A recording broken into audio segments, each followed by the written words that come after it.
ഇപ്പോൾ എത്തുന്ന വാർത്ത കഴിഞ്ഞ നിയമസഭാ സമ്മേളനം പാസാക്കിയ ബില്ലുകൾക്ക് ഗവർണറുടെ അംഗീകാരം ലഭിച്ചിരിക്കുന്നു. ഗവർണറെ ചാൻസലർ പദവിയിൽ നിന്ന് മാറ്റുന്ന സർവകലാശാലാ ഭേദഗതി ബില്ല് ഒഴികെയുള്ളവയാണ് ഗവർണർ ഒപ്പിട്ടത്. വിവരങ്ങളുമായി ഹരീഷ്മ ചേരുന്നു തിരുവനന്തപുരത്തു നിന്നും. ഹരീഷ്മ, ഗവർണറെ ചാൻസലർ പദവിയിൽ നിന്ന് മാറ്റുന്നതിൽ അദ്ദേഹം വിയോജിപ്പ് രേഖപ്പെടുത്തിയിട്ടുണ്ട് എന്ന് മനസ്സിലാക്കുന്നു. മറ്റുള്ളവയ്ക്ക് അംഗീകാരം നൽകിയിരിക്കുന്നു. എന്തൊക്കെയാണ് വിശദാംശങ്ങൾ? ഫിജി, കഴിഞ്ഞ നിയമസഭാ സമ്മേളനം പാസാക്കിയ ബില്ലുകൾക്കാണ് ഗവർണർ അംഗീകാരം നൽകിയിരിക്കുന്നത്.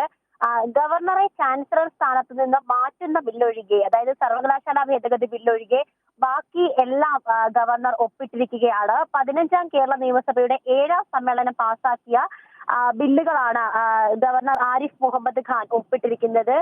സർക്കാർ ഗവർണർ പോരിന് അയവ് വരുന്നതിന് പിന്നാലെയാണ് ഗവർണർ ബില്ലുകളിൽ ഒപ്പുവെച്ചിട്ടുള്ളത്. എന്നാൽ ഗവർണറെ തന്നെ ചാൻസലർ സ്ഥാനത്ത് നിന്ന് മാറ്റുന്ന സർവകലാശാല ഭേദഗതി ബില്ലിൽ കൂടുതൽ പരിശോധന നടത്താനാണ് ഗവർണർ ആലോചിക്കുന്നത്. അതുകൊണ്ട് തന്നെ ആ ബില്ലിൽ ഗവർണർ ഒപ്പിട്ടിട്ടില്ല. ബില്ല് പാസ്സാക്കുന്നതിൽ ഭരണഘടനാപരമായിട്ടുള്ള ഏതെങ്കിലും പ്രശ്നങ്ങൾ ഉണ്ടോ എന്ന് പരിശോധിച്ച ശേഷം മാത്രമായിരിക്കും ഗവർണറെ ചാൻസലർ സ്ഥാനത്ത് നിന്ന് മാറ്റുന്ന ബില്ലിന് ആ ബില്ലിന്റെ കാര്യത്തിൽ ഗവർണർ തീരുമാനമെടുക്കുക.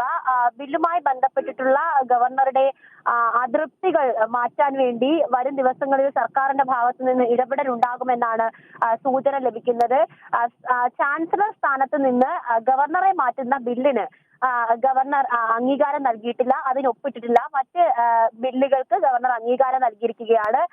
നാളെയാണ് ഗവർണർ ആരിഫ് മുഹമ്മദ് ഖാൻ തിരിച്ച് ഡൽഹിയിലേക്ക് മടങ്ങിപ്പോകുന്നത്.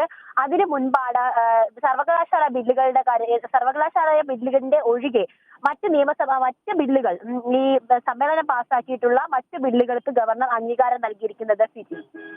റിപ്പോർട്ട് ചെയ്യുന്നു തിരുവനന്തപുരത്തു നിന്നും.